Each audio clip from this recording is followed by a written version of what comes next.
Hey there, and thanks so much for stopping by the download once more. Well, once more, we start today with the ongoing battles in Gaza. Although, frankly, battle, perhaps not the best term for a conflict, so far at least, so lopsided. Yeah, pummeling, perhaps. A proposed truce rejected, the Israeli military Tuesday, continuing airstrikes on what it calls terrorist targets. Jerusalem also signaling that the conflict may not be a short one or limited to the air. Well, whatever happens next, already much of Gaza now in ruin, notably the command and control buildings of the ruling Hamas government. Hospitals said to be overwhelmed, and so too are many of the 1.5 million people who live in Gaza. None of this, however, stopping the Hamas rockets from falling into Israeli border towns. Also falling, hopes that the violence may be slowed anytime soon. Well, while most of Gaza remains sealed off as a, quote, closed military zone, a few truckloads of much-needed supplies are being allowed to cross into the territory. The Red Cross and Red Crescent societies loading up 100 trucks with food, medicine, and other humanitarian needs. You know, nearly everything in need in Gaza.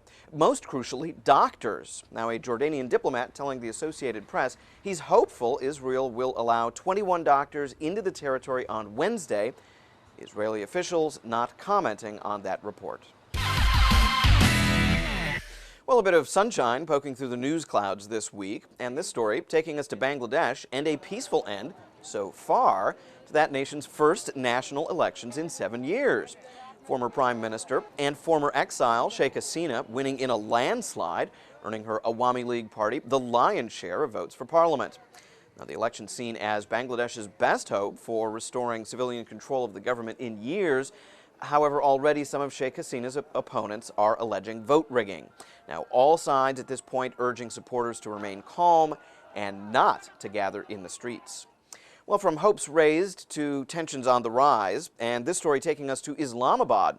That's where the head of Pakistan's foreign ministry Tuesday issuing a public statement to India, asking, in effect, that India stand down along Pakistan's border. Hindustan ने जो अपने air bases जो forward air bases Deactivating forward air bases and relocating troops to peacetime positions would be a positive signal, he said, adding that the entire region would be helped by a lessening of tensions. Now, India denies making any provocative military moves, saying that any new activity along the border merely part of routine winter exercises. Regional observers add, however, that both India and Pakistan have beefed up their military presence and activity along the border following the Mumbai attacks. Well, good heavens, after a news year like we've had, and heck, even today will do, you can't really blame people for wanting to ring in a new year. No, wait, no, not yet. Okay, guys. It's still 2 days away. Now go pick all that up. Actually, this just a confetti test run in New York's Times Square. Okay, neat. But you'd think that at this point we'd pretty much have the whole confetti thing down pat. Oh well, confused tourists getting an eyeful, and volunteers really getting into the whole confetti test thing. The ones who really get a workout, however, how about the poor schmoes who have to sweep it all up once it's done? You ever think about them?